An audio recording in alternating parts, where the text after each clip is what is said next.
สวัสดีสื่อมวลชนทุกท่านนะครับสวัสดีค่ะสวัสดีครับสวัสดีครับวันนี้นะครับเดี๋ยวก่อนอื่นเนี่ยผมก็ต้องขอชี้แจงก่อนนะครับว่าวันนี้ทางคุณติ๊กเนี่ยได้เดินทางมาที่สมาคมผู้สื่อข่าวและช่างภาพอาชญากรรมแห่งประเทศไทยนะครับ ไม่ได้มาร้องเรียน หรือไม่ได้มาขอความเป็นธรรมใดๆทั้งสิ้น เพียงแต่เข้ามาพบสื่อมวลชนนะครับ เพื่อจะขอชี้แจงข้อเท็จจริงเกี่ยวกับกรณีที่เกิดอุบัติเหตุเกิดขึ้นนะครับ ว่าข้อเท็จจริงเป็นยังไงนะครับ ตามที่มีกระแสข่าวออกมานะครับ ซึ่งทางสมาคมของเราก็ยินดีนะครับที่ให้คุณติ๊กชิโร่เนี่ยเข้ามาพบกับสื่อมวลชนนะครับออกไปก็ขอให้เป็นหน้าที่ของคุณติ๊กชิโร่นะครับเชิญครับสวัสดีครับพี่ๆสื่อมวลชนที่รักเคารพก็ขอบคุณนะครับมากันอย่างเยอะมากเลยทีเดียวผมจะขออนุญาตพูดว่าการแถลงข่าวครั้งนี้เป็นการพูดคุยเพื่อชี้แจงความเป็นจริงนะครับไม่ใช่ว่าจะเป็นการแก้ต่างหรือจะเป็นการแก้ตัวนะครับผมอยากจะค่อยๆพูดไปนะครับตามความรู้สึกของผมว่าทุกท่านก็คงจะทราบดีว่าครั้งนี้เป็นอุบัติเหตุที่ไม่มีใครอยากให้เกิดขึ้นนะครับแล้วก็ผมยังรู้สึกได้อย่างหนึ่งว่าเราต้องมีบางสิ่งบางอย่างอาจจะเป็นสิ่งที่เราไม่สามารถมองเห็นได้สิ่งเบื้องบนที่กำหนดกฎเกณฑ์ให้เราต้องมาเจอกันนะครับผมคิดว่าเราทั้งสองครอบครัวนะครับผมก็พูดอยู่เสมอว่าเราเนี่ยรู้สึกสูญเสียอย่างมากทั้งร่างกายแล้วก็จิตใจคือถ้าสมมุติว่าผมเลือกได้ถ้าขอได้ก็คงจะไม่อยากจะให้เรื่องนี้มันเกิดขึ้นมาครับมันเป็นสิ่งหนึ่งที่เราไม่สามารถที่จะต้านทานได้แต่ในเมื่อมันเกิดขึ้นมาแล้วเราก็ต้องยอมรับความเป็นจริงนะครับแล้วก็หาทางในการแก้ไขเยียวยาแล้วก็หาหนทางในการที่จะให้ทั้งสองครอบครัวสามารถที่ดำรงชีวิตต่อไปได้แล้วก็ก้าวเดินต่อไปได้ผมเองรู้สึกว่าครั้งนี้เป็นครั้งที่สูญเสียอย่างมากนะฮะในอายุขนาดนี้แล้วก็เราผ่านวิกฤตมาด้วยกันตั้งแต่โควิดมาจนถึงอะไรก็ตามที่ทำให้เราไม่ได้แข็งแรงเหมือนสมัยก่อนอายุขัยของผมแล้วก็หน้าที่การงานอาชีพสามอาชีพของผมนะครับมันก็อาจจะไม่ใช่เป็นช่วงเวลาที่จะสามารถบันดาลทุกสิ่งทุกอย่างให้ไปตามความรู้สึกของเราได้แต่พี่ๆครับในวิกฤตก็จะมีบางสิ่งบางอย่างที่สวยงามเสมอผมอยากจะบอกว่ามันเหมือนกับดอกไม้ที่เกิดขึ้นในท่ามกลางเศษซากปรักหักพังของทั้งจิตใจนะครับแล้วก็สิ่งที่เกิดขึ้นผมหลายครั้งทีเดียวที่มันแทบจะไม่สามารถที่จะทนได้นะครับแต่ในขณะเดียวกันก็ยังมีเหมือนที่ผมบอกว่าเหมือนน้ำฝนชโลมจิตใจขอฝากขอบคุณไปถึงคุณอาอภิรัตน์นะครับซึ่งผมได้เจอกับท่านหลายครั้งซึ่งเป็นผู้หลักผู้ใหญ่ที่มีจิตใจที่งดงามมากผมสามารถที่จะบอกได้ว่าเป็นสุภาพบุรุษอย่างแท้จริงครับแล้วก็คุณพ่อจีรวัตรนะฮะซึ่งเป็นคุณพ่อของคุณน้องเมจิแล้วก็คุณน้องจูเนียร์แล้วก็คุณแม่เล็กนะครับคือผมคิดว่าในความเป็นจริงสองครอบครัวเราพยายามเอาใจใส่ซึ่งกันและกันนะครับแล้วก็จะหาแนวทางในการพูดคุยต่างคนต่างเห็นอกเห็นใจกันนะครับเราพูดกันอยู่เสมอว่าเราสองครอบครัวศิวพรพิทักษ์กับนัทเศรษฐ์เนี่ยนะครับเราเหมือนกับได้เจอบางสิ่งบางอย่างที่โดนทดสอบอย่างมากมายแม้กระทั่งเมื่อวานนี้นะครับในงานขาวดำผมได้มีโอกาสได้เจอกับน้องจาจ้าผมเดินเข้าไปหาน้องเขาแล้วก็จับมือน้องแล้วก็บอกว่าเข้มแข็งนะจาจ้า เราจะอยู่เคียงข้างกันเสมอนะแต่ผมก็ต้องรีบปล่อยมือเพราะว่าไม่งั้นเนี่ยน้ำตาจะต้องไหลแน่นอนนะครับงั้นที่ผมขอบคุณก็ขอบคุณครอบครัวศิวพรพิทักษ์นะครับที่ทั้งคุณอาอภิรัตน์แล้วก็คุณพ่อจิรวัตรคุณแม่เล็กและสมาชิกทุกคนที่ผมได้มีโอกาสได้ไปเจอไม่ว่าจะในงานชาปนกิจศพหรือว่างานสวดนะครับในทุกๆครั้งที่ผมเดินทางไปถามว่าความรู้สึกของผมเป็นยังไงผมบอกได้เลยนะครับว่าถึงแม้ว่าจะเห็นผมหน้าตาท่าทางธรรมดาเหมือนดูแข็งแรงแต่จิตใจผมเนี่ยแตกสลายยุ่ยเป็นเหมือนผุยผงนะครับมันไม่เคยเกิดขึ้นในชีวิตผมก็ทำให้ผมเนี่ยเวลาอยู่กับตัวเองมันน่ากลัวมากครับพี่ติ๊กขออนุญาตค่ะแล้ว เดี๋ยวนะครับ คุยกันไหมระหว่างพี่ติ๊กกับครอบครัวของผู้เสียชีวิตค่ะตอนนี้คุยอะไรกันตกลงกันไปยังไงบ้างนะคะเดี๋ยวผมขออนุญาตไล่เรียงไปเรื่อยๆนะครับขอโทษทีครับก็เพราะว่าพอได้เจอกันพอได้พูดคุยกันปั๊บเนี่ยต่างคนต่างพยายามที่จะพูดคุยกันในแง่มุมที่ดีแล้วก็มีเหตุแล้วก็มีผลนะครับเพราะฉะนั้นเวลาที่ผมเจอเรื่องนี้เนี่ยมันเหมือนตายทั้งเป็นนะครับมันชีวิตผมมันถ้าไม่มีใครรู้เนี่ยเหมือนน้ำตาตกในฮะเหมือนจุกอกไปเลยนะฮะแล้วก็ผมเคยพูดอยู่เสมอทั้งคุณพ่อจิรวัตรเองคุณแม่เล็กเองนะครับแล้วก็คุณอาภิรัตน์นะครับว่าผมจะพูดแต่สิ่งดีๆผมจะไม่พูดแต่สิ่งเลวร้ายผมจะไม่พูดจาอะไรที่มันเป็นการซ้ำเติมผมไม่พูดอะไรที่จะเป็นการเสียดแทงความรู้สึกอารมณ์ผมจะพูดด้วยเหตุผลแล้วก็จะพูดด้วยความเป็นจริงนะครับดังนั้นเมื่อ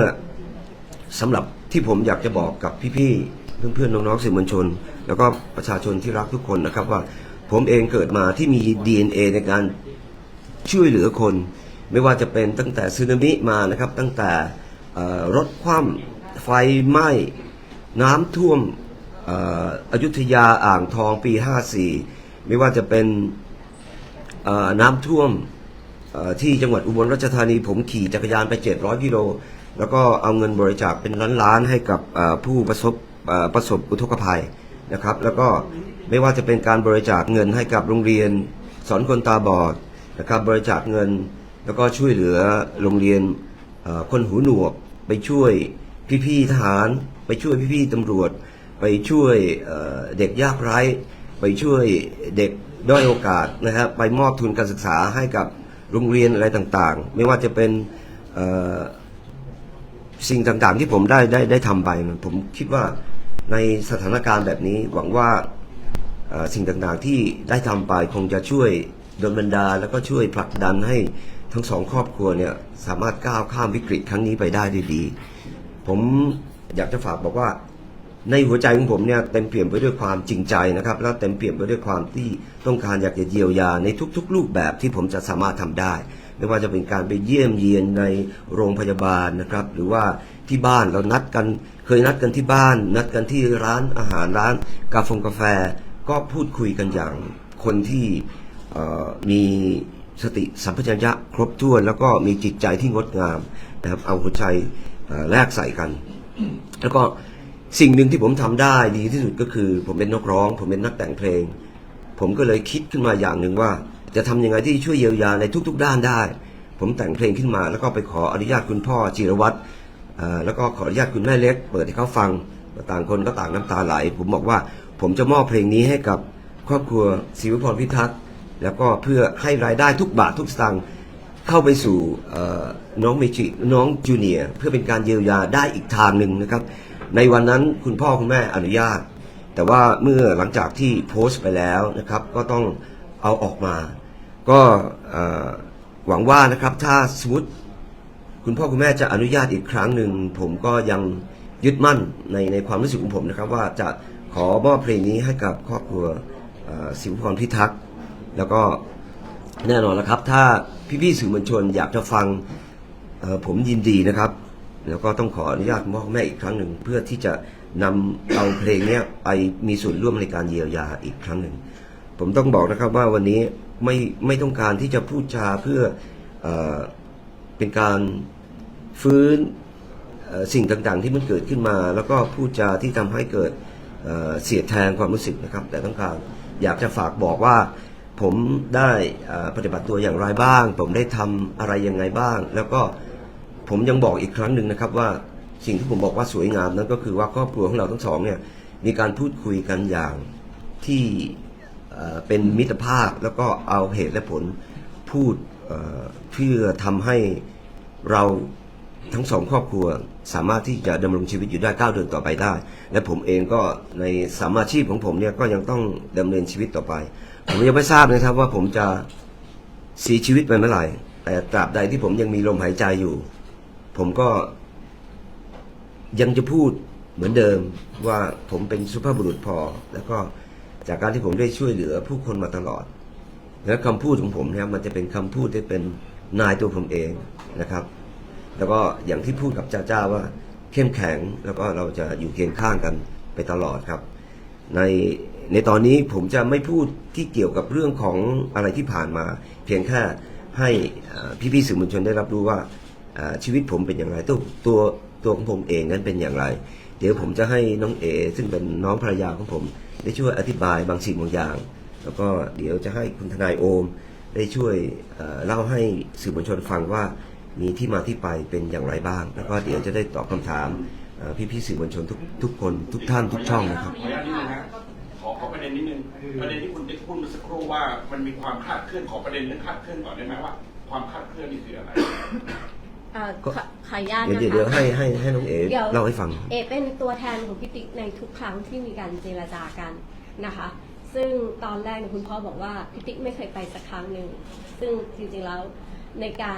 ารเจรจาเนี่ยเดี๋ยวเอจะเล่าให้ฟังเป็นช่วงๆว่าเรามีการพบปะกันยังไงที่ไหนบ้างเราไม่ได้เจอกันแค่ในโรงพักนะคะเราไปเจอกันนอกสถานที่ด้วยแล้วก็เจอที่บ้านพี่ติ๊กด้วยก็เดี๋ยวเอจะเล่าให้ฟังว่าตั้งแต่เริ่มแรกเนี่ยเรามีการดูแลทางคนเจ็บและคนเสียชีวิตในตอนแรกที่น้องคนที่สองยังไม่เสียชีวิตนะคะยังไงก็คือทาง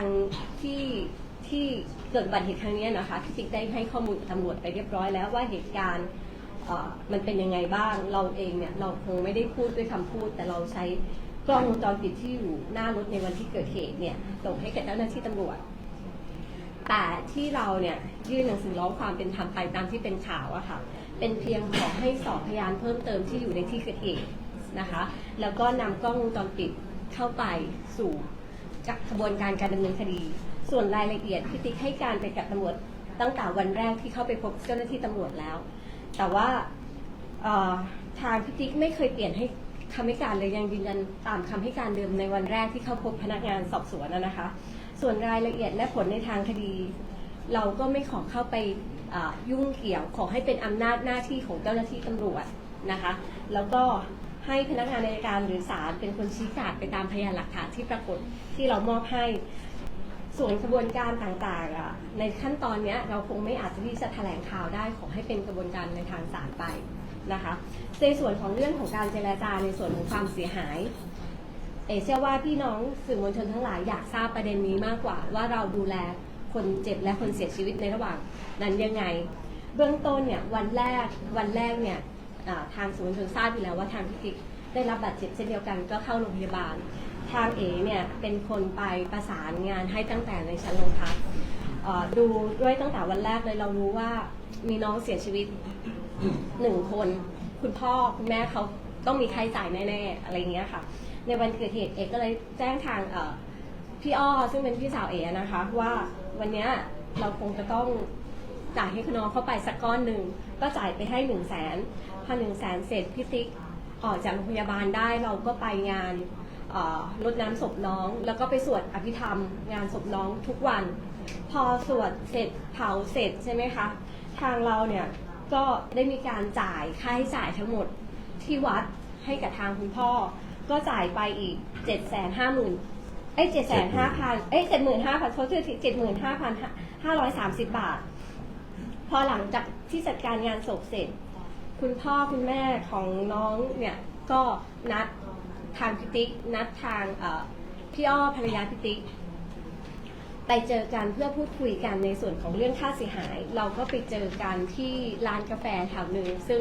ที่พิติ๊กเอ่ยถึงคุณอาอภิรักษ์ค่ะก็คือวันนั้นเนี่ยคุณอาอภิรักษ์เนี่ยท่านให้ความกรุณาในฐานะเป็นผู้ใหญ่มา ร่วมฟังด้วยและให้ข้อคิดเห็นของทั้งสองฝ่ายนะคะเราก็ไปเจอกันในวันที่ 22 ตุลาซึ่งจริงๆเราก็ไม่ได้อยากที่จะเอาภาพพวกนี้มาชี้แจงกับสื่อมวลชนหรอกแต่เราอยากแค่ให้เข้าใจว่าพี่ติ๊กกับคุณพ่อเนี่ยได้มีโอกาสเจอกันแล้วก็มีโอกาสเจรจากันกี่ครั้งโดยที่ไม่ได้ไปเจรจากันในชั้นโรงพักเราพยายามพูดคุยกันเองเพื่อหาข้อยุตินะคะพอหลังจากที่เจอกันวันนั้นเนี่ยเบื้องต้นคุณพ่อกับทางพี่ติ๊กคือทั้งสองฝ่ายก็ยังหาข้อสรุปไม่ได้เนื่องจากว่าวันนั้นเนี่ยน้องยังอยู่ในโรงพยาบาลยังอยู่ใน ICU ซึ่งวันที่อยู่ใน ICU เนี่ยเราก็ไม่อาจจะรู้ได้ว่าน้องจะสามารถอยู่ได้กี่วันหรือจะมีชีวิตจนถึงวันไหน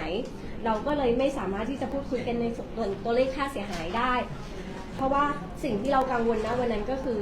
อยากให้น้องรักษาพยาบาลเต็มที่กลับมามีชีวิตรอดหรือถ้าหากมีชีวิตรอดมาแล้วก็อยากให้รักษาหายเราก็มีเพียงพูดคุยพบปะกันว่าเราจะหาทางออกกันยังไงของทั้งสองฝ่ายนะคะพอหลังจากนั้นเนี่ยทางพี่ติ๊กและคุณพ่อน้องทั้งสองคนนะคะก็มีการแลกไลน์กันสอบถามข่าวซึ่งกันตลอดมาจนหลังจากนั้นพี่ติ๊กก็บอกว่าอยากให้ครอบครัวเราพูดคุยกันแบบเปิดอกคุยกันมีความเข้าอกเข้าใจเห็นใจกันพี่ติ๊กก็เลยบอกว่างั้นมาคุยกันที่บ้านพี่ติ๊กไหมโดยพี่ติ๊กเปิดบ้านให้คุณพ่อของน้องแล้วก็ตัวน้องจีซ่าเองแล้วก็ญาติของทางคุณพ่อของน้องสองคนนะคะเข้ามาที่บ้านแล้วก็นั่งพูดคุยกันซึ่งวันนั้นเนี่ยคุณพ่อเขาก็พูดคุยมาเสนอมา9 ล้านแต่ว่ายังไม่ได้พูดชัดว่า9 ล้านเนี่ยคือทั้งสองคนหรือว่าเพียงคนใดคนหนึ่งทางฝั่งติ๊กเองเนี่ยด้วยความที่มันเกิดเหตุมาแค่ไม่กี่วันเรามองว่า9 ล้านเนี่ยเราก็ต้องกลับมาปรึกษาหารือกันในญาติพี่น้องในครอบครัวว่าเราจะหาทางเยียวยาให้คุณพ่อได้ไหม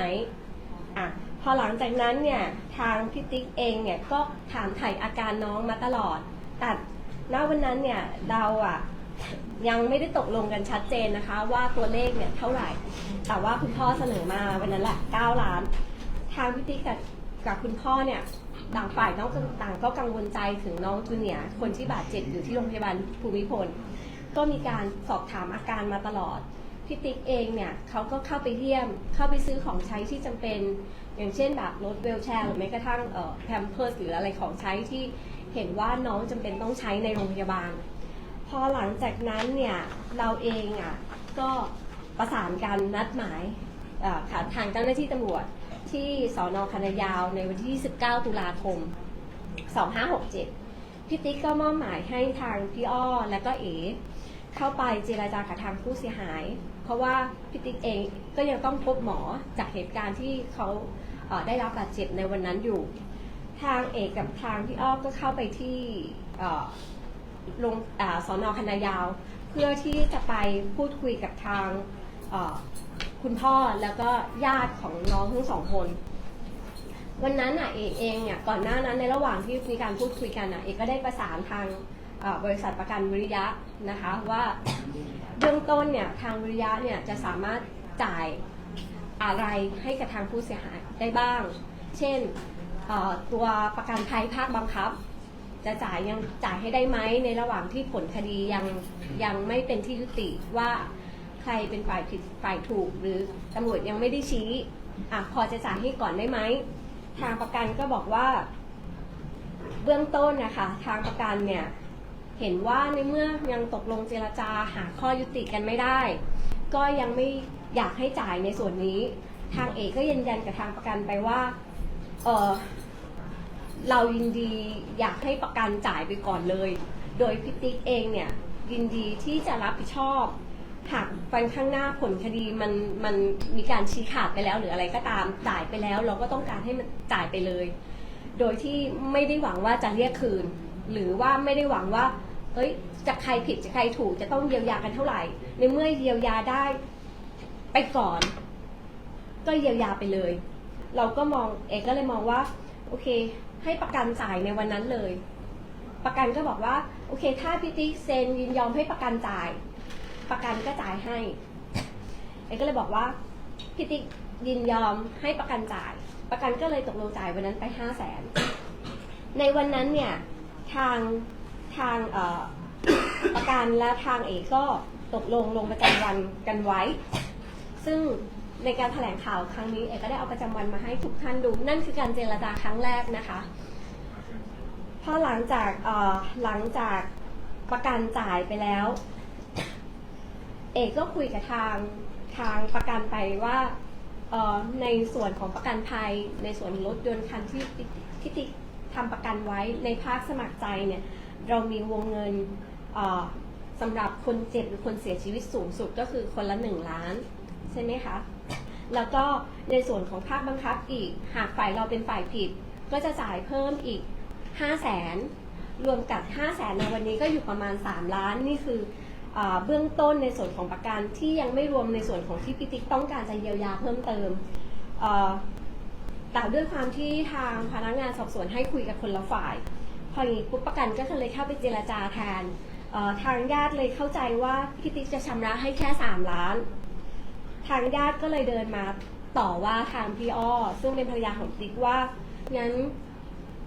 ขอขับรถชนลูกสาวพี่ติ๊กตายบ้างแล้วจะเอาเงินมาวางกองให้เลย3 ล้านก็เลยมองว่าเนี่ยเรื่องเนี้ยเราไม่ควรที่จะแบบผ่านวิกฤตนี้ด้วยการแบบต้องมาพูดจาที่เสียดสีหรือว่าทำร้ายจิตใจซึ่งกันและกันในเจรจาครั้งที่2ก็เลยเลือกที่จะเดินทางไปคนเดียวไม่อยากให้พี่อ้อหรือว่าคนอื่นไปด้วยเพราะมองว่าเดี๋ยวถ้าเกิดพูดจาอะไรที่มันทำให้ทั้ง2 ฝ่ายเนี่ยรู้สึกเจ็บช้ำกันไปมากกว่านี้มันจะกลายเป็นว่าเราจะหันหน้ามาเจรจากันไม่รู้เรื่องก็เลยเลือกตัดสินใจไปเจรจาในครั้งที่2เพียงลำพังก็คือไปคนเดียวในวันที่12 พฤศจิกายนในวันนั้นเนี่ยขอย้อนไปนิดนึงในวันที่เจรจาครั้งแรกเนี่ยที่เขาบอกว่าเบื้องต้นที่คุยกับบ้านพี่ติ๊ก9 ล้านใช่ไหมคะ9 ล้านในวันนั้นทางเรามาทราบในวันที่เจรจาในวันที่ในการเจรจาครั้งแรกในวันที่19ค่ะว่าจริงๆแล้วก็คือเรียกเฉพาะน้องเมจิน้องคนแรก9 ล้านส่วนในส่วนของน้องจูเนียร์หรือน้องจักรพัฒน์เนี่ยยังไม่สามารถที่จะพิจารณาตัวเลขได้เพราะว่าน้องยังอยู่ใน ICU ยังไม่รู้ว่าน้องจะมีอาการเป็นยังไงแล้วโอกาสในการรักษาเป็นยังไงก็เลยไม่ได้มีโอกาสคุยในส่วนของน้องจูเนียร์คงจะต้องรอดูอาการกันก่อนเพราะฉะนั้นเนี่ยพอในครั้งที่2เนี่ยทางก็เขาไปพบทางครอบครัวของน้องผู้เสียชีวิตแล้วก็คุณพ่อของน้องแล้วก็พนักงานสอบสวนครั้งที่2เนี่ยตัดสินใจเราปรึกษากันในฝั่งพี่อ้อพี่ติ๊กแล้วก็ครอบครัวทางฝั่งพี่ติ๊กกันนะคะว่ามีความเป็นไปได้ที่แค่ไหนที่เราจะเอาทรัพย์สินที่เราไม่มีภาระหนี้สักแปลงหนึ่งอะค่ะเอาออกมาขายแต่จริงๆก็มีน่าจะเหลือแปลงเดียวแล้วไหมคะพี่ติ๊กที่ไม่มีภาระหนี้ก็คือแปลงเนี้ยออกมาขายซึ่งแปลงเนี้ยน่าจะขายอยู่ได้ประมาณ 4-5 ล้านเพราะว่าที่มันติดด้านหลังของเซ็นทรัลโคราชนะคะเพราะฉะนั้นเนี่ยก็เลยมาเจรจากับทางญาติของเขาว่าเบื้องต้นเนี่ยเรามีทรัพย์สินที่ไม่มีภาระหนี้อยู่แปลงนี้จะเอาออกขายให้แต่คงจะต้องบอกขายแล้วจะขายได้เมื่อไหร่ยังไม่สามารถตอบได้แต่จะขายให้เร็วที่สุดนะคะเสร็จแล้วเนี่ยทางคุณพ่อเนี่ยที่พูดคุยกันอยู่เนี่ยเขาก็พูดว่าทางน้องจูเนียร์เองในระหว่างนี้เนี่ยต้องมีค่าใช้จ่ายเกิดขึ้นก็คือค่าใช้จ่ายในการที่รักษาพยาบาลดูแลทำกายภาพต่างๆซึ่งตอนนั้นทางก็โทรประสานให้ทางพี่ติ๊กว่ามีความเป็นไปได้ไหมที่เราเนี่ยจะรับผิดชอบเรื่องค่าใช้จ่ายของน้องในการรักษาพยาบาลค่าเดินทางของคุณแม่แล้วก็รวมถึงค่าใช้จ่ายที่มันเกิดขึ้นในการทำกายภาพต่างๆนะคะทางพี่ติ๊กบอกที่ยินดีรับผิดชอบเพราะว่าทางเราอยากให้น้องมีชีวิตอยู่ต่อเราก็เลยตกลงกันในเรื่องว่าในระหว่างนี้มีค่าใช้จ่ายอะไรขอให้คุณพ่อส่งมาให้ทางพี่ติ๊กเราก็จะจ่ายให้ เราจ่ายให้แม้กระทั่งค่าเช่าซื้อรถมอไซค์ในส่วนของน้องที่เสียชีวิตอะค่ะค่าเช่าซื้อมอไซค์เพราะว่าตอนนี้มอไซค์ยังซ่อมไม่เสร็จหรืออะไรเงี้ยค่ะแต่มันมีค่าใช้จ่ายก็คือค่าเช่าซื้อมอไซค์เราก็ตกลงว่าเราจ่ายให้ คุณพ่อของน้องก็รวบรวมเอกสารรวบรวมใบเสร็จแจ้งค่าใช้จ่ายให้พี่ติ๊กมาคุณพ่อกับของน้องกับพี่ติ๊กเนี่ยมีการโทรคุยกันแล้วก็ไลน์ประสานกันตลอดเพราะว่ามีการแจ้งค่าใช้จ่ายเกิดขึ้นในระหว่างนั้นหลักฐานค่าใช้จ่ายในการจ่ายไปเนี่ยเอกก็รวบรวมมาให้น้องพี่ๆน้องๆสื่อมวลชนเรียบร้อยแล้วนะคะซึ่งยอดที่จ่ายไปในส่วนของพี่ติ๊กเนี่ยณวันนี้3 เดือนที่เกิดขึ้นพี่ติ๊กก็พยายามหามาได้ที่คิดว่าหาได้มากที่สุดแล้วเราก็จ่ายไปอยู่ประมาณ 420,000 กว่าบาทนะคะไม่รวมเงินที่เป็นประกันภัยภาคบังคับในส่วนของรถยนต์คันที่พี่ติ๊กทำประกันอีก 500,000คุณในระหว่างนี้คุณพ่อก็รับไปในอุบัติเหตุครั้งนี้นะคะส่วนพี่น้องสื่อมวลชนจะมองว่าเป็นเงินเยียวยาหรือไม่หรือว่าเป็นเงินค่าเสียหายเบื้องต้นหรือไม่ก็สุดแล้วแต่จะพิจารณานะคะแต่ว่าในส่วนนี้รวมเสร็จสับเนี่ยที่เราจ่ายไปเบื้องต้นเนี่ยนะคะก็คือ 920,000 กว่าบาทแต่ไม่ได้หมายความว่า 920,000 บาทเราจะหยุดดูแลแค่นี้ไม่ใช่นะคะที่ดินตังที่เราพูดคุยกันว่าเราเนี่ยจะขายน่าจะได้อยู่ประมาณ 4-5 ล้านในส่วนนี้เนี่ยพี่ติ๊กเขาก็ตกลงว่าขายได้เท่าไหร่เขาจ่ายให้น้องหมดเขามองว่าด้วยความที่เขาเองเนี่ยไม่ได้เป็นดาราศิลปินที่แบบว่ามีรายได้เยอะเหมือนเมื่อก่อนมีงานเข้ามาเยอะแยะเหมือนเมื่อก่อนเขาก็มองว่าทรัพย์สินที่เขามีจะเยียวยาได้มากน้อยแค่ไหนเขาก็พยายามจะหาส่วนคุณพ่อของน้องเนี่ยพอพูดคุยกันตกลงกันไม่ได้เนี่ยในครั้งที่2คุณพ่อก็มองว่าในส่วนของน้องคนเจ็บเนี่ยยังมีพรบอีก 500,000ให้เราไปคุยกับทางพรบได้ไหมว่าให้พรบจ่ายก่อนตัวพรบเองเจ้าหน้าที่อะค่ะในส่วนของประกันของวิริยะเขาบอกว่าในตัวของพรบเอง 500,000ในส่วนของคนขับต้องให้บริษัทเป็นคนพิจารณาว่าจะจ่ายในสินไหมในส่วนนี้ได้หรือเปล่าในเมื่อผลในทางคดียังไม่ยุติซึ่งขั้นตอนนี้เราก็พยายามไปพูดคุยกับทางประกันภัยวิริยะนะคะเขาก็บอกว่าในเมื่อข้อที่จริงยังไม่ยุติผลคดียังไม่ยุติเขายังไม่สามารถจ่ายได้เพราะมันจะผิดเงื่อนไขการจ่ายของบริษัทเพราะฉะนั้นเนี่ยในส่วนนี้ก็เลยไม่สามารถจ่ายได้แต่พี่ติ๊กก็พยายามจ่ายตลอดในระหว่างนี้ที่พรบจ่ายไม่ได้ในส่วนของน้องคนขับ หลังจากนั้นเนี่ยคุณพ่อกับพี่ติ๊กเขาก็แชทไลน์คุยกันตลอดมีสวัสดีมีปีใหม่มีการนัดหมายกับทางคุณอภิรักษ์และคุณพ่อว่าเดี๋ยวหลังปีใหม่ก็จะกลับมาคุยกันในเรื่องค่าสินไหมแต่ขอดูอาการน้องก่อนว่าสามารถกลับมาบ้านได้ไหมสามารถที่จะ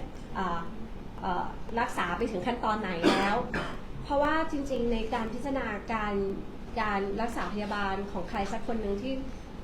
ได้รับอุบัติเหตุหนักขนาดนี้ก็ต้องพิจารณากันในระยะยาวว่า 1. มีโอกาสเสียชีวิตไหม 2. หากรักษาต้องใช้เวลาในการรักษาแค่ไหนซึ่งมันเป็นเรื่องยากมากเลยค่ะเอกเข้าใจได้ว่าเป็นเรื่องยากสำหรับคุณพ่อด้วยเช่นเดียวกันในการที่จะพิจารณาว่าค่าใช้จ่ายมันควรจะอยู่ที่เท่าไหร่นะคะพอทั้งนี้ทั้งนั้นเนี่ยก็เลยมีการนัดหมายกันอีกครั้งหนึ่งหลังจากปีใหม่ก็คือเรานัดหมายกันในวันที่13 มกราคม 2568 ก่อนที่คุณพ่อจะสูญเสียน้องจูเนียร์ไปนะคะเราก็นัดหมายกันครั้งนี้ทางท่านผู้กำกับลงมานั่งร่วมเจรจาเองนะคะซึ่งต้องบอกก่อนว่าครั้งนี้เหตุที่ทางเราเนี่ยติดต่อทนายให้เข้าไปร่วมในการเจรจาครั้งนี้ด้วยก็เนื่องจากว่าผู้กำกับท่านแจ้งมาว่าในการเจรจาในชั้นโรงพักครั้งนี้น่าจะเป็นครั้งสุดท้ายแล้วหากเจรจาครั้งนี้กันไม่ได้ทางผู้กำกับและทางพนักงานสอบสวนอาจจะต้องรวบรวมสำนวนการสอบสวนส่งให้กับทางพนักงานอัยการทางเอกก็เลยมองว่าเพื่อความสะดวกในการที่ติดต่อประสานงานก็เลย ขอเชิญทนาย ไปร่วมฟังในการเจรจาด้วย แล้วก็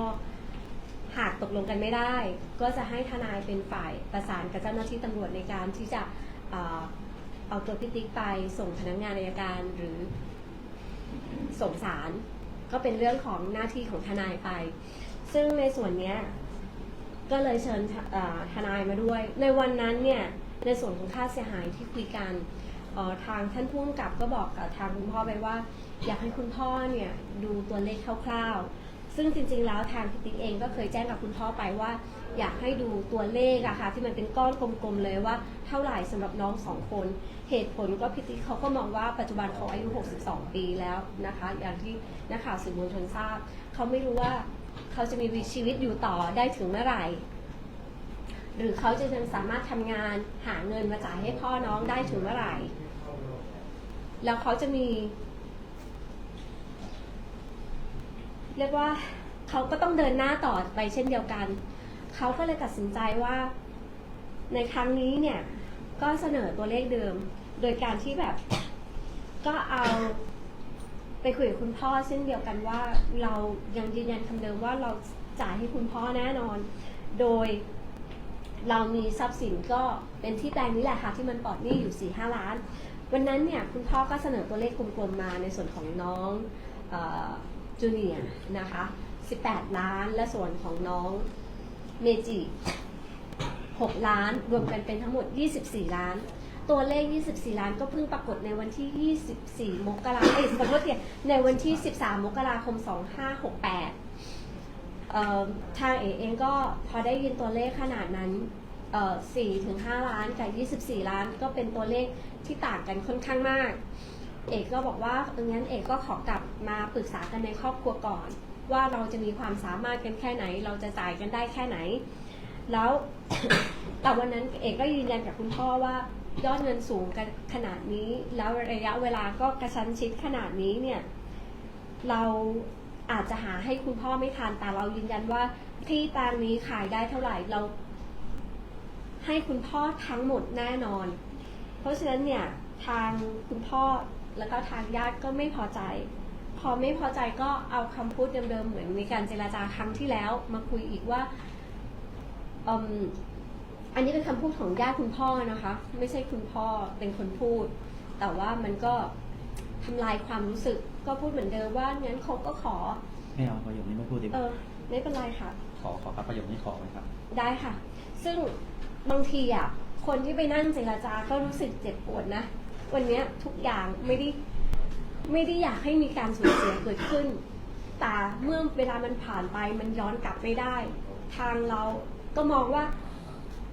เราก็จะหาทางออกให้ดีที่สุดถามว่าวันนี้พี่ติ๊กยืนยันไหมว่าที่จะจ่ายเยียวยาให้เขาบอกเลยค่ะเราพยายามที่จะขายโฉนดที่ดินแปลงนี้ออกเพื่อหาเงินก้อนมาให้คุณพ่อของน้อง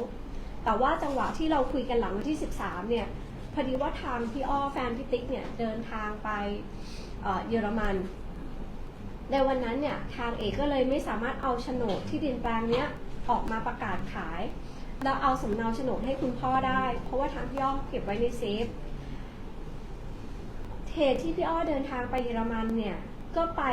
ติดตามเงินค่ารักษาพยาบาลที่รัฐบาลเยอรมันต้องจ่ายให้กับทางโรงพยาบาลที่คุณแม่ของพี่อ้อรักษาก่อนนี้หน้านี้ที่อยู่ในโรงพยาบาลซึ่งเรายังติดค้างค่ารักษาพยาบาลอยู่ในตอนนี้ก็คือ6 ล้านกว่าบาทเพราะฉะนั้นเองเนี่ยทางเองก็อยากให้ทางสื่อมวลชนเข้าใจว่าเราเองก็มีภาระหนี้ที่ต้องรับผิดชอบเหมือนกันไม่ใช่เพียงแค่หาเงินมาเยียวยาเพราะฉะนั้นเนี่ยทางเราถึงอยากแจ้งให้ทางสื่อมวลชนและคุณพ่อทราบว่าเราเองก็ขวนขวายสุดกำลังเหมือนกันในการที่จะเยียวยาครั้งนี้แต่ให้ยืนยันว่าพี่ติ๊กเยียวยาไหมพี่ติ๊กเยียวยาแน่นอนแต่ต้องหลังจากที่ตกลงตัวเลขกันให้ลงตัวแต่ทั้งนี้ก็ต้องว่าเราเองก็ต้องรอว่าคนซื้อจะซื้อเมื่อไหร่จะวางเงินได้เท่าไหร่ตอบตรงๆว่าในช่วง3 เดือนที่ผ่านมาเราขวนขวายมามากเหมือนกันแล้วเราก็ได้เท่าไหร่มีเท่าไหร่บางครั้งพี่ติ๊กเองเนี่ยคุณพ่อแจ้งมาว่ามีค่าใช้จ่ายเท่านี้บางครั้งพี่ติ๊กเองเนี่ยตัวเลขในบัญชีมีไม่มาก ก็โอนให้บางทีก็ไม่ครบต้องโอนตามหลังอีก ซึ่งเราก็ไม่อยากมาพูดอะไรที่แบบรู้สึกว่ามันก็บั่นทอนความรู้สึกเราเหมือนกัน เมื่อไม่มีเงินในกระเป๋ามันก็ยากที่จะตอบได้ว่าจะเอาเงินล้าน2 ล้าน3 ล้านมาจ่ายได้ยังไง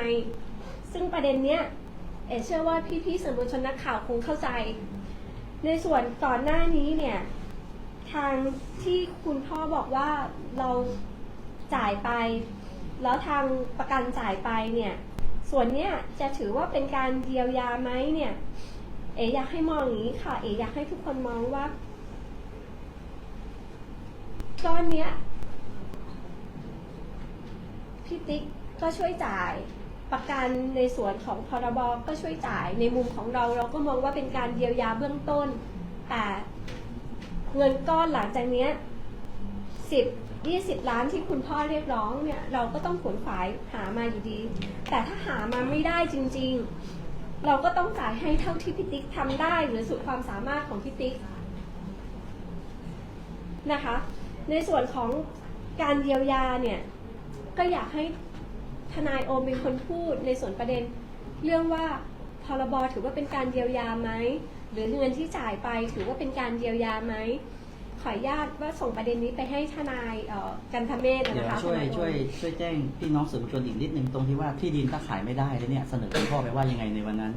ว่ายกที่ดินโอนไปให้หรืออะไรยังไงเรารับผิดชอบค่าโอนอะไรยังไงด้วย ใช่ค่ะก็คือวันนั้นเนี่ย ที่ได้ลงประจำวันกันไว้อะ ก็คือที่ลงประจำวันกันไว้อะเราทางเอกก็ลงไปประจำวันไว้ชัดเจนว่าที่ดินหาขายไม่ได้ ถ้าคุณพ่อจำเป็นที่จะต้องใช้หรือว่ามองว่าเราจะไม่จ่ายเราทางเอกและก็ทางพิติกและทางครอบครัวยินดีที่จะโอนที่ดินแปลงนี้ ให้คุณพ่อเลยแต่คุณพ่อขอโฉนดมายังเช็คราคาไม่ได้ก็ติดปัญหาอย่างที่เอกบอกว่าทางพี่อ้อเก็บไว้ในตู้เซฟพี่อ้อไปเยอรมันก็เลยไม่สามารถที่จะเอาสำเนาโฉนดออกมาได้ซึ่งระยะเวลาตั้งแต่วันที่13 มกราคม 2568 จนถึงวันนี้เราเองเพิ่งก็ไม่คาดคิดเหมือนกันว่าน้องจูเนียร์จะเสียชีวิตนะคะแล้วก็เราเองก็มองว่าในระหว่าง 6-7 วันเนี่ยมันกระทันหันมากๆในการที่จะแบบมาพูดคุยกันถึงตัวเลข24 ล้านทั้งนี้หวังว่าพี่น้องสื่อมวลชนคงเข้าใจว่าทำไมเราถึงต้องมานั่งพูดกันตรงนี้นะคะคุณเอกถามนิดนึง ค่ะ ที่ตรงนั้นคุณเอกเคยไปไหม ที่ตรงนั้นเนี่ยเคยไปครั้งหนึ่งค่ะใช่ค่ะตอนนั้นเนี่ยมี คือโดยสรุปว่าช่วงระยะเวลาตั้งแต่ที่ทราบที่ไปเนี่ยมีการเช็คกรมที่ดินที่โคราชไหมว่าราคาประเมินเท่าไหร่ราคาตารางวาละเท่าไหร่ประเมินได้เท่าไหร่ คือนี้ค่ะด้วยสภาพที่ดินต้องบอกก่อนนะคะราคาประเมินของกรมที่ดินกับราคาซื้อขายในตลาดต่างกัน เข้าใจครับ ค่ะ เอาราคาประเมินนะครับก็คือประเมินนะ คือด้วยความที่เราเพิ่งคุยกันเมื่อวันที่13 มกรานะคะแล้วก็ทางโฉนดเนี่ยอยู่ในเซฟก็เลยยังไม่ได้ตัวโฉนดและเลขที่โฉนดไปขอราคาประเมินแต่กรมที่ดินเขาน่าจะรู้ในแอเรียช่วงนั้นนะมันราคาประเมินบวกลบมันก็ไม่ใช่ค่ะกรมที่ดินทราบแต่ทั้งนี้ทั้งนั้นเนี่ยคนที่จะทราบได้นะคะว่าราคาประเมินเท่าไหร่คือต้องเอาสำเนาโฉนดที่ดินไปขอตรวจสอบถูกไหมคะเพราะฉะนั้นเนี่ยในวันเนี้ยทางพี่อ้อเพิ่งกลับมานะคะทางเราเนี่ยก็ติดทางงานสวดอภิธรรมศพและงานเผาศพน้องจูเนียร์ก็ยังไม่ได้ดำเนินการอะไรแต่ว่าตัวเลขที่เรามองว่าราคาน่าจะขายได้ก็อยู่ประมาณ 4-5 ล้านนี่แหละค่ะเดี๋ยวขอย้อนกลับไปเรื่องของประกันครั้งแรกเนี่ยทำไมประกันเขาถึงต้องไม่อยากจะยอมจ่ายให้ในเรื่องของประกันครั้งแรกประกันให้เหตุผลว่าอะไรทำไมถึงไม่ยอมจ่ายคือประกันเขามองว่านะวันนั้นที่เจรจากันนะคะเขายังไม่ได้สรุปว่าใครเป็นฝ่ายผิดนะคะใช่ค่ะแล้วณปัจจุบันนี้เนี่ยทางตัวคุณติ๊กเองเนี่ยตำรวจเดี๋ยวเรื่องในทางคดีเดี๋ยวผมจะเล่าให้ฟังเลยครับในทางคดีครับผมนะฮะมีตำรวจมีการสรุปหรือยังครับว่าฝ่ายไหนผิดฝ่ายไหนถูกมีการแจ้งข้อกล่าวหาสั่งฟ้องหรือสั่งไม่ฟ้องคุณติ๊กหรือยังฮะคืออย่างนี้ค่ะอย่างที่แจ้งไปตั้งแต่แรกแล้วนะคะว่าผลในทางคดีเนี่ย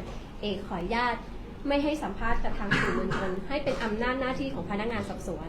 ให้เป็นอำนาจหน้าที่ของพนักงานอัยการหรือศาลในการตัดสินในส่วนนั้นนะคะ แต่ในส่วนวันนี้เนี่ยเชื่อว่า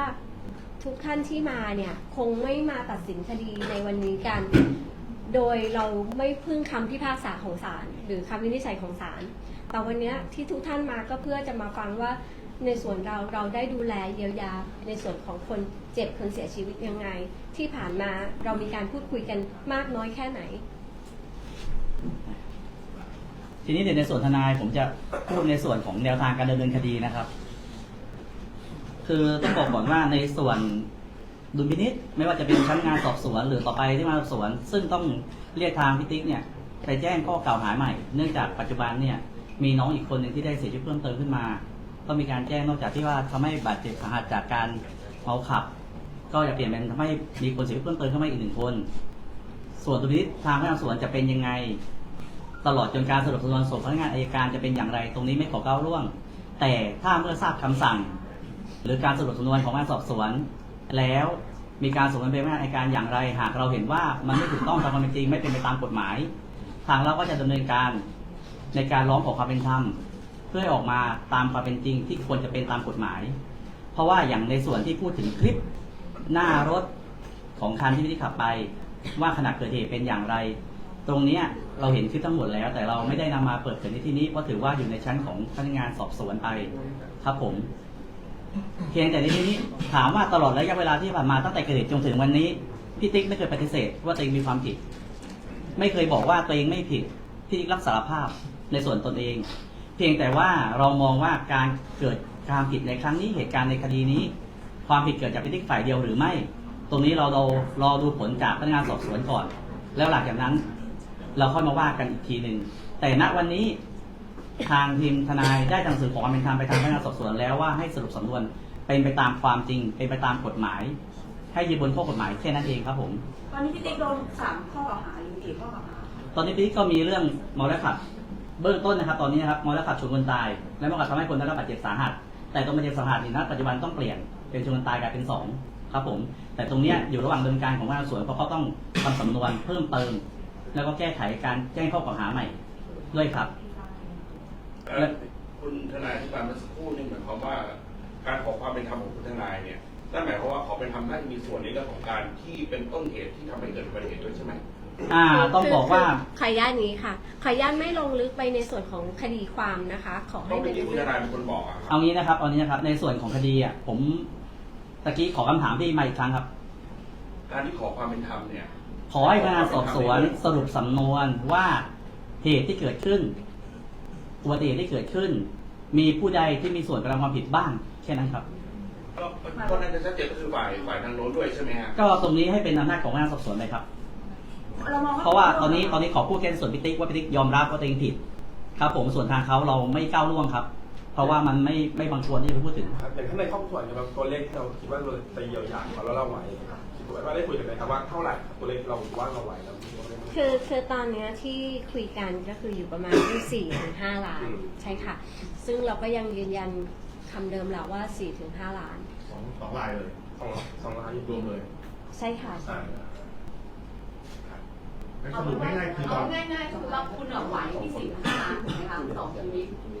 คืออย่างนี้สรุปง่ายๆคือที่ผ่านมาเนี่ยมีการเยียวยาต้นไปยาลด900,000แต่เราเรียกมา24 ล้านแต่เราไหวแค่4-5 ล้านแค่นั้นถ้าอยากได้ให้ไปฟ้องเอาอย่างนี้ใช่ไหมคืออย่างนี้ค่ะคือขออนุญาตนะคะเราคุยณวันนี้ว่าที่ตัวเลขที่เราไหวอยู่ที่เท่านี้สุดท้ายแล้วเนี่ยตัวเลขจะขยับหรือไปขึ้นหรือลงเนี่ยวันนี้เรายังเจรจากันไม่จบเลยนะคะระหว่างคุณพ่อกับพี่ติ๊กมันอยู่ในระหว่างการต่อรองกันท่านเข้าใจไหมคะน้องเอ๋บอกเองว่าณวันนี้น้องเอ๋ยืนยันว่าไหวที่4-5 ล้านเนี่ยคะยืนยันว่าณวันนี้นะคะณวันนี้เราไหวอยู่ที่4-5 ล้านหมายถึง2 ชีวิตเลยหรือว่าชีวิตเดียวหมายถึงทั้ง2แต่ในหลังจากนี้นะคะ การเจรจายังไม่มีที่ยุติเลยว่า 24 ล้านของคุณพ่อกับ 4-5 ล้านของพี่ติ๊กเราจะขยับเข้าหากันยังไง เราจะขยับขึ้นไปหรือคุณพ่อจะขยับลงมา ต้องเข้าใจก่อนนะคะว่าในการพูดคุยต่อรองกันมันต้องมี เราอย่ามาตัดสินกันแค่วันนี้ว่าเฮ้ยวันนี้คุณจ่ายแค่ 4-5 ล้านแล้วมันจะยุติกันแค่ตรงนี้ เราต้องมองว่าเมื่อไหร่ก็ตามนะคะที่ค่าใช้จ่ายของคุณพ่อในส่วนของน้องจูเนียร์ลดลงเนื่องจากคุณพ่อคิดถึง18 ล้านเพราะว่ามันมีค่ารักษาพยาบาลซึ่งเราก็เข้าใจเหตุที่เราบอกว่าเราเสนอไปก่อนเพื่อให้เห็นตัวเลขฐานล่างของการเจรจาว่าฐานล่างของการเจรจาอาจจะอยู่ที่ 4-5 ล้านไม่รวมที่จ่ายไปแล้วนะคะแล้วของคุณพ่อเสนอมา24สุดท้ายแล้วตัวเลขเราจะไปจบกันตรงไหนชนกันที่เท่าไหร่วันนี้เราตอบไม่ได้เพราะว่าอยู่ในระหว่างการเจรจาหากสื่อมวลชนจะตัดสินด้วยกันว่าคุณเสนอแค่นี้มันน้อยหรือมันมากไปอยากบอกให้รู้ว่านี่คือตัวตั้งต้นในการเจรจาในครั้งต่อไป